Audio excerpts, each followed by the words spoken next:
So we're going to start off right away with the Lions made some coaching changes. They relieved some coaches on Wednesday. Detroit also had multiple coaching contracts expire.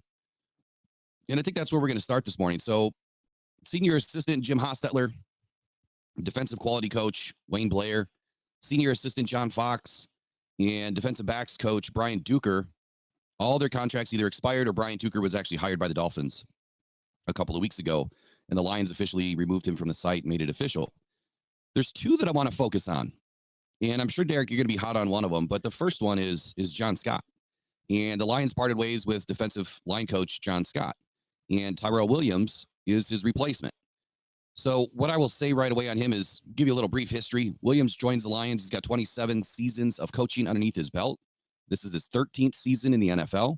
I'm not going to go into all of his coaching stops because there's a ton. But he recently spent 6 seasons with the Tennessee Titans as their assistant head coach, defensive line, 2018 to 2022.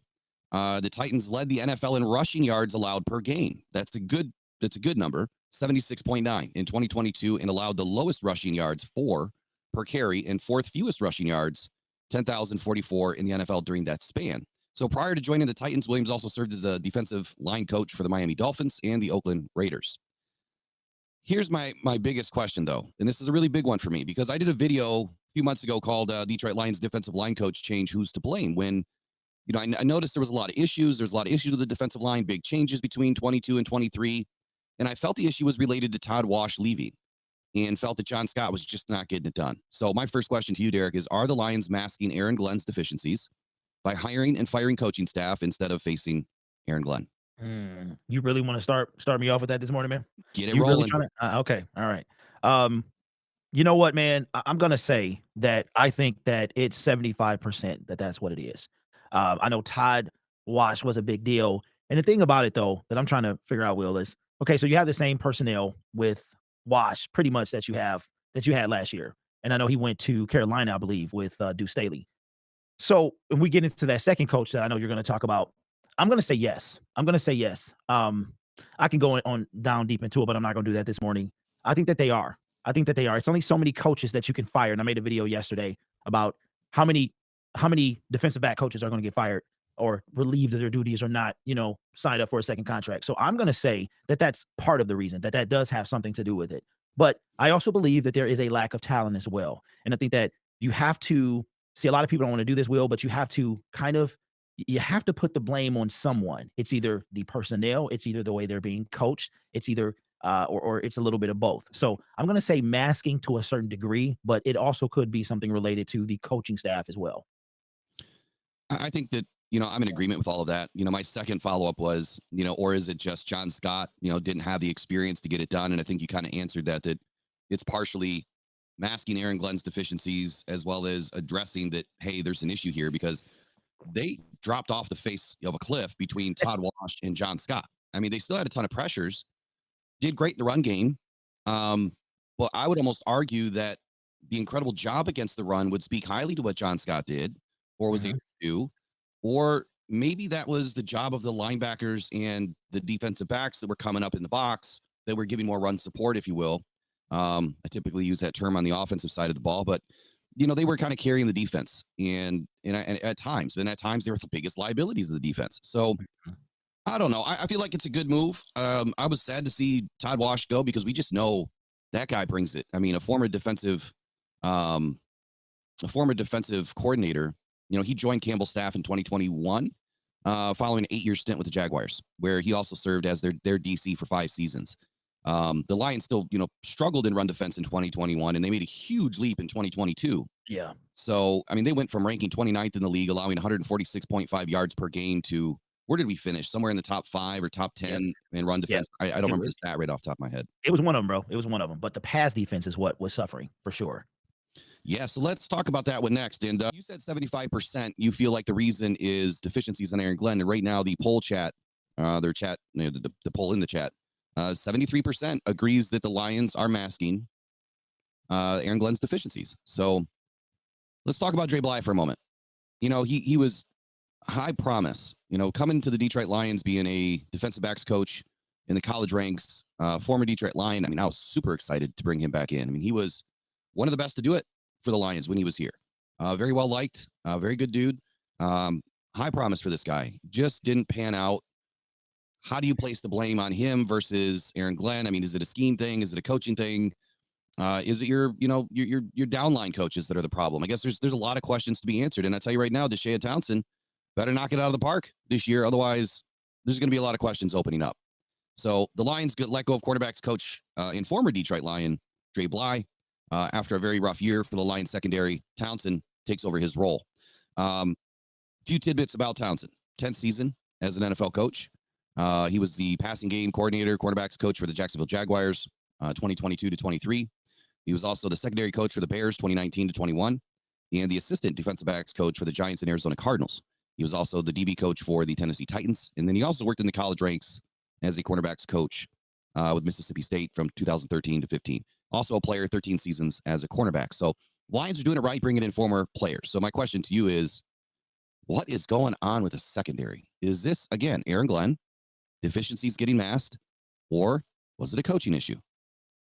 Well, Not Aaron Will, Glenn. I'm not gonna be as hard on Aaron Glenn as I have been. I'm gonna cut him some slack. I really am.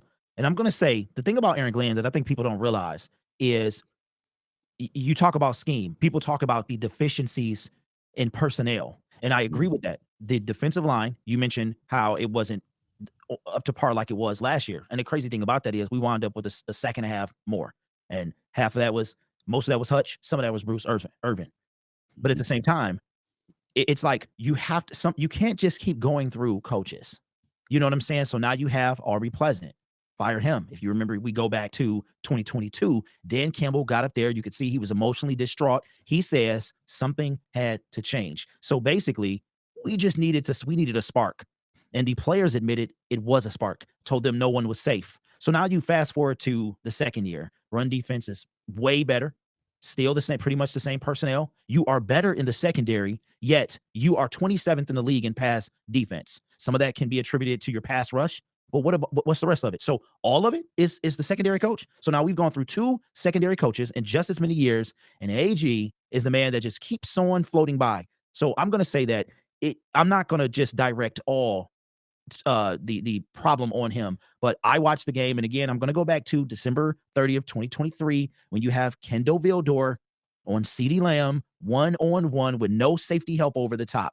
And I don't care, Will, if you keep things underneath. You can't let one of the best wide receivers in the league get 227 yards. So for me, is that Dre Bly's problem, or is that is it bigger? So for me, I see deficiencies on the defensive side of the ball, but I also see scheme changes or lack of scheme changes as well. And that's why people know this. I'm pretty much done with him, man. I'm done with him being Aaron Glenn. But I just find it kind of weird that we've gone through two defensive back coaches in just as many years. I don't know if that's a coincidence or we got a scapegoat, because I believe Aubrey Pleasant was that guy, and it turned the team around. It really was the fire lit under their proverbial behinds. So when it comes to this, bro, I'm not sold that it was all Dre Bly. So you said a few things here. Big changes from you. Hot on Aaron Glenn's heels. I think that speaking freely here, maybe you're just tired of pounding the drum on Aaron Glenn. I mean, it is what it is. You've kind of put him in a box of put up or shut up, right? It's time to get off the pot, buddy. Or maybe you're starting to come over to my side of the ball a little bit, where I've been speaking personnel.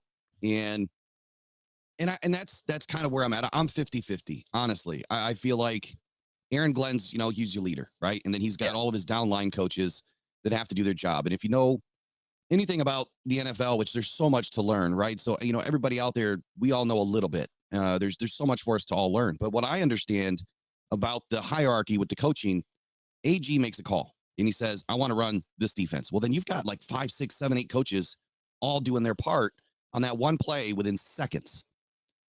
Dre Bly's got to call his scheme. He's got to tell his guys single high, two high, cover 2, cover 3, whatever. That's got to be communicated to the linebackers. Calvin Shepard's got to get his scheme call in. You've got to be in this front or that front. Now it goes to the front line, and they've got to be situationally aligned, and then they all have to communicate together. The issue that came out about Aubrey Pleasant was communication. Whether it's true or not, I'm going to say that I agree with Dan Campbell. I'm not going to call him a liar. I'm going to say that he was probably accurate in his assessment that we had communication issues. Aaron Glenn was calling a play. Every other coach was doing the right thing, but Aubrey Pleasant was doing something totally different and was running rogue. He did not like the scheme. According to things that I read and things that were reported, Aubrey Pleasant did not like the scheme that was being called, and he was sticking to his guns on putting his guys where he thought that they needed to be. The defense was supposed to play aggressive, and the DBs were playing off, off man or no man press, and we're playing really lax in his zone coverage over top, and that's what killed us underneath. So then you bring in Dre Bly. How do we not know that we didn't have a similar situation? We don't. Nothing that I've heard yet from Dan Campbell. I haven't heard anything from Dan Campbell in a long time, honestly. But it's, I guess it calls into question leadership. Like, if your guys are going rogue against you, why? I mean, there has to be a defining line there. So I'm 50-50 that coaching staff is a problem. I agree with the moves. I mean, if you finish in the bottom of the league, you don't deserve a job in the NFL.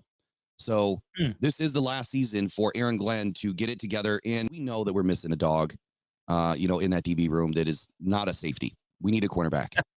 We're also missing a dog on the defensive side of the ball, on the right, right defensive end and right defensive tackle, in the, either B gap or A gap, whatever. But we need somebody to get pressure and get home, not just pressure. So personnel issues are plenty. They're still growing. We're still building. And I think it's just a matter of time before it all comes together.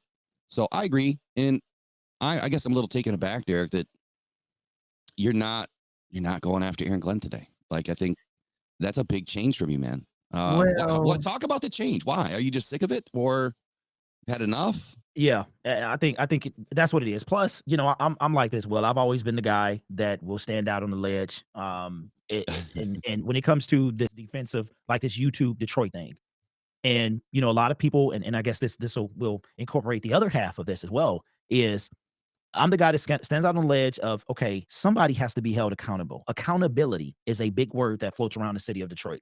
And it seems like some fans don't want to hold people accountable. They just want to sit on their rainbow of this is the best season we've ever had and blah, blah, blah. But the reason that I've kind of taken my foot off his neck, so to speak, is because it's a personnel issue as well. And this is the year, and I was talking about all the time about the definitive year for both Aaron Glenn and Brad Holmes. Brad Holmes must do the job of putting a dog or some dogs, a pack on the defensive line. It is time, Will. So I'm gonna let my foot off the gas of the, get rid of Aaron Glenn train for a little bit, because this is Brad Holmes' time to shine, and he's done it, but he's lacked on the defensive line.